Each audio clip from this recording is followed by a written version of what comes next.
3 bulan sudah Agus dan Jali kehidupan rumah tangganya di kampung. Setelah berpuluh-puluh tahun mencari rezeki di Jakarta. Saat resesi melanda dunia, Jakarta menampakkan keangkuhannya, tidak mau menerima orang-orang yang hidup tanpa skill. Ternyata hidup di kampung tak seindah yang dibayangkan. Selama 3 bulan terakhir, Agus dan Jali merasa kesulitan yang luar biasa hanya untuk sekedar memenuhi kebutuhan rumah tangga mereka. Hutang pun sedikit demi sedikit sudah mulai menumpuk. Sisa uang yang dibawa dari Jakarta sudah mulai menipis. Suatu hari Agus dan Jali merencanakan untuk mencoba menghubungi sahabat lamanya, yaitu Bos Kardun, yang kehidupannya bergelimang harta, rumahnya megah, kendaraannya berlimpah. Tapi dalam pandangan masyarakat ada segelintir orang yang menduga-duga, karena selama ini Bos Kardun tidak memiliki profesi yang jelas.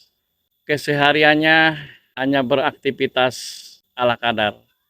Area yang dia tinggali berada di ujung kampung tersebut, berdekatan sekali dengan sawah. Cuman rumah yang dibangun dikelilingi pagar, kurang lebih 1 hektar. Di pekarangan rumahnya terdapat seperti kandang-kandang, tapi tak tahu kandang apakah itu, karena memang kosong. Tiap hari Bos Kardun menjemur dan mengontrol kandang-kandang tersebut. Pada suatu waktu yang tepat, akhirnya Agus dan Jali berkunjung ke rumah Bos Kardun. Mereka pun diterima dengan baik-baik oleh Bos Kardun. Setelah menyampaikan niatnya, Agus dan Jali mencoba meminjam untuk modal untuk buka usaha di kampungnya. Bos Kardun menerimanya dengan baik karena mereka kebetulan adalah teman waktu SD. Segeralah mengajak mereka berdua ke lantai 2. Ternyata interior rumah Bos Kardun luar biasa. Bak istana dengan dekorasi yang selama ini belum pernah Agus dan Jali melihat, serasa dalam mimpi. Mereka bertiga menuju sebuah kamar yang ada di pojok. Bos Kardun segera membukakan pintu. Terdapat sebuah lemari yang sangat megah. Saat dibuka, ternyata isinya uang dengan pecahan 50.000 dan 100.000. Tumpukan uang yang begitu banyak, padat berisi.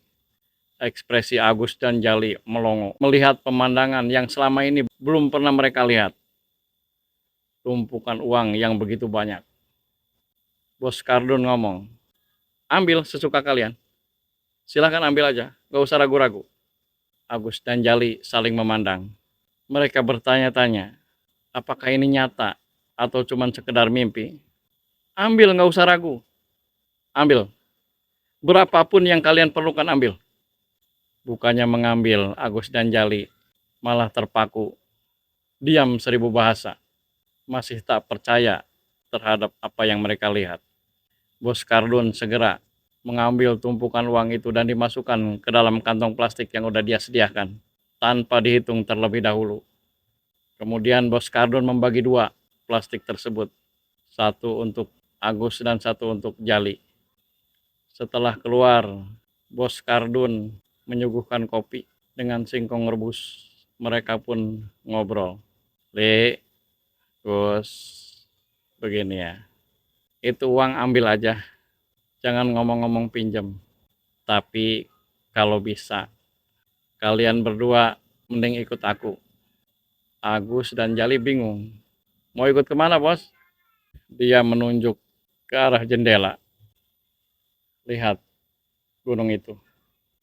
Kalau hidup kalian pengen sukses, datanglah ke sana. Di gunung itulah semua jenis kesuksesan berada, termasuk apa yang aku miliki selama ini. Temuilah seorang kuncen yang bernama Ki Wiryo. Dialah yang akan menuntun kalian menuju jalan kesuksesan. Jika kalian berangkat besok pagi dari sini jam 7, kupikir nyampe ke sana sekitar jam 5 sore. Kalian akan menemukan sebuah gua tempat Ki Wiryo berada di situ. Akhirnya mereka berdua pulang setelah mendapat penjelasan dari Bos Kardun. Tak menunggu lama lagi, beberapa hari kemudian, Agus dan Jali berangkat menuju gunung tersebut. Setelah mempersiapkan bekal, mereka berdua berjalan kaki menuju gunung tersebut. Singkat cerita, sekitar jam 5 sampailah mereka di depan sebuah gua sesuai petunjuk dari Bos Kardun. Dan tampak seorang kakek-kakek tua yang sudah bungkuk dengan tongkat di tangannya menyambut mereka, seolah-olah sudah tahu maksud kedatangan kedua orang ini. Segeralah Agus dan Jali dipersilahkan masuk. Mereka berdua membawa 2 tandan pisang yang sudah matang, sesuai dengan anjuran dari Bos Kardun. Ki Wiryo pun menyambut dan mengambilnya, meletakkan pisang-pisang tersebut di pojok gua. Malam pun tiba. Agus dan Jali merasakan lelah yang luar biasa setelah seharian berjalan kaki menuju gunung tersebut. Rasa kantuk yang luar biasa tak tertahan lagi. Akhirnya Agus tertidur. Cuman Jali yang merasa nggak enak hati. Tekadnya hanya separuh-separuh untuk berkunjung ke gunung tersebut. Melihat temannya tertidur lelap, dia mencoba menutup matanya. Tapi entah kenapa, seolah-olah rasa kantuknya belum datang. Dia hanya tertidur, cuman hatinya dipenuhi rasa gelisah. Berkali-kali Jali mencoba memejamkan matanya, tapi rasa kantuk itu semakin sirna. Kegelisahannya mulai menghantui pikirannya. Tak lama terdengar suara Ki Wiryo menyajikan makanan di sebuah meja makan yang telah tersedia di dalam gua tersebut.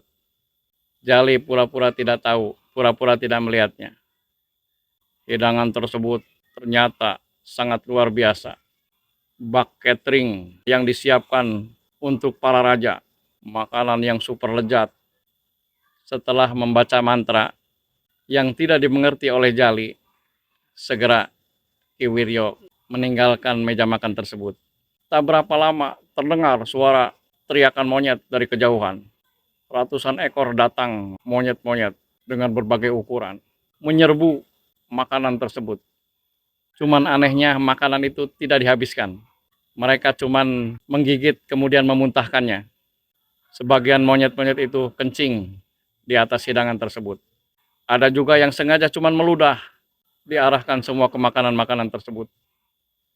Jali melihat persis, matanya yang pura-pura tertidur melihat aksi monyet-monyet tersebut.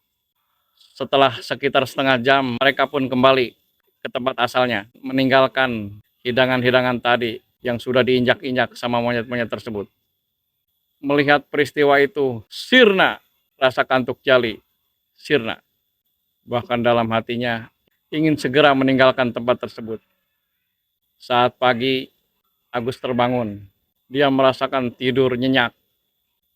Ki Wiryo datang menghampiri mereka berdua dan mempersilahkan untuk menyantap hidangan yang semalam telah disiapkan oleh Ki Wiryo di meja makan tersebut. Jali yang melihat aksi monyet-monyet semalam, boro-boro pengen menyantapnya. Melihatnya juga merasa jijik. Cuman sayangnya Agus, di mata Agus, makanan-makanan tersebut adalah makanan-makanan yang sangat luar biasa, yang masih tampak hangat, baru matang. Tak banyak bicara, Agus menyantap hidangan-hidangan tersebut dengan lahapnya, merasakan rasa nikmat yang luar biasa. Sementara Jali sama sekali tidak menyentuh makanan-makanan tersebut. Terbayang kejadian semalam.